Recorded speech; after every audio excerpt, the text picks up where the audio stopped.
বস, আমি তোকে আসলে মন্ত্র দান করব। তাই নরা আমার কি করেছে, আজ শীঘ্র করে গঙ্গার স্নান করে আজ গুরুদেবের সম্মুখে বসেছে। আজ মন্দিরের বারান্দায় বসে আমার গুরুদেব মন্ত্র দান করেছেন শীর্ষকে। আর নরা আবার কি করে, প্রতিদিন ওই গুরুদেবের চরণ সেবা করে তারপর আমার ভক্তির বদনে ভক্তির সেবা, হরে কৃষ্ণ গোবিন্দর সেবা দেয়। কেননা নরা বলেছে আমার গোবিন্দ, আমার ভক্ত বড়, তারপর আমার গোবিন্দ। তাই নরা আমার কি করেছেন, আগে গুরুদেবের চরণ সেবা করে তারপর আমার ভক্তের গোবিন্দর সেবা দেয়। এমনি ভাবে পূজা অর্চনা করছেন। একদিন কি করলেন, গুরুদেব আমার মন্দিরের মাঝে ভিতরে গিয়ে দরজা বন্ধ করে দিয়ে আমার গোবিন্দকে সেবা দিচ্ছে।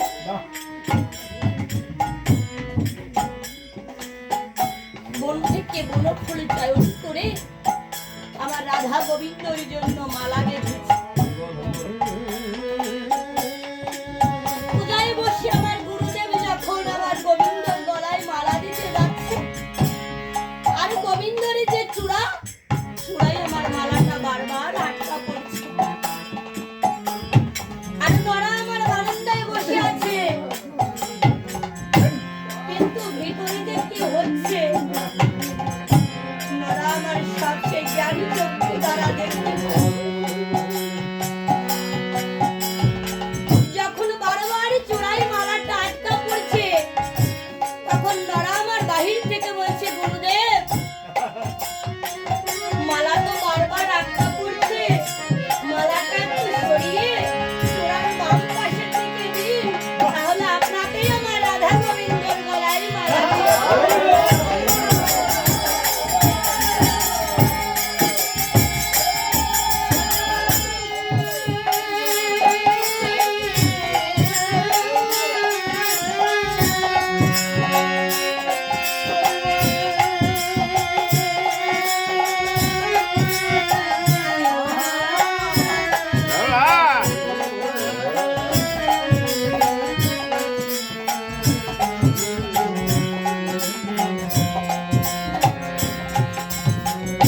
গুরুদেব আমার কথাতে করোনা এসে পড়েছে।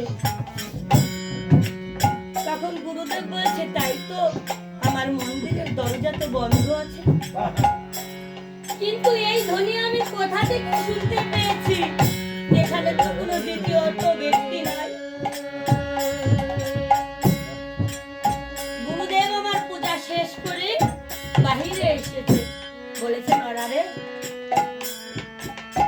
আমার মন্দিরের ভিতর থেকে আমি গোবিন্দর গলায় মালা দিতে পারছি না, মালাটা আমার বারবার আটকা পড়ছে, কিন্তু কে যেন বলেছে মালাটা একটু সরিয়ে দিলেই তো গোবিন্দর গলায় পড়ে।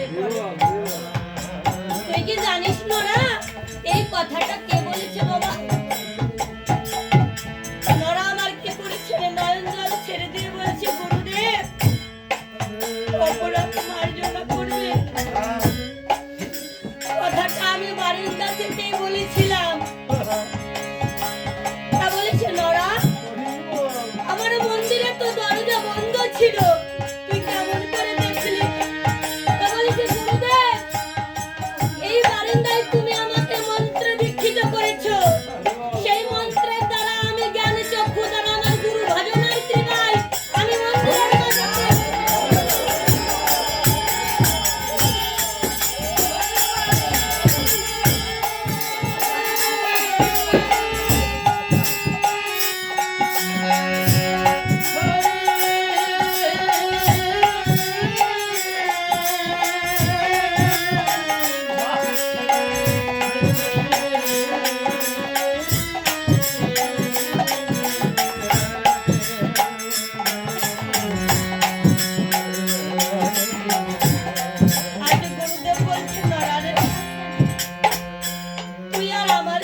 থাকিস না নরা, তোর মতো ভক্তকে আর আমি এখানে ধরে রাখতে পারবো না।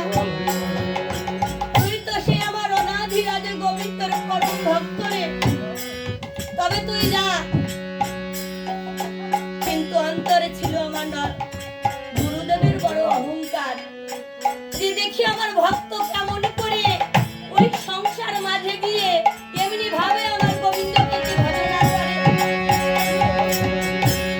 তাই আজ পরীক্ষা করবার উদ্দেশ্যে গুরুদেব আমাকে কি করলেন, নরাকে পাঠিয়ে দিলেন, বললো যে তোকে সংসার করতে হবে। এই নরা আমার কি করলেন, আজ গুরু বাক্য লঙ্ঘন না করে আজ গুরুদেবের কথা মেনে সংসার করতে চললেন।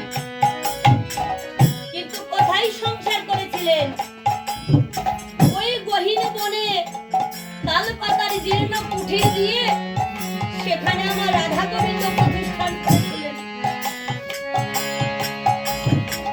দিনান্তে ওই নগরে নগরে ভিক্ষা করে যাহা তন্দুল পাই আমার গোবিন্দের জন্য ভোগ লাগায়, আমি সেই ভোগ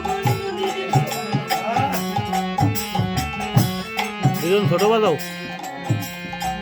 ছোট গত হতে হতে ছোট বাজাও। একদিন গুরুদেব আমার কি করলেন, যে যাই ভক্ত নরাকে একটিবার দেখতে।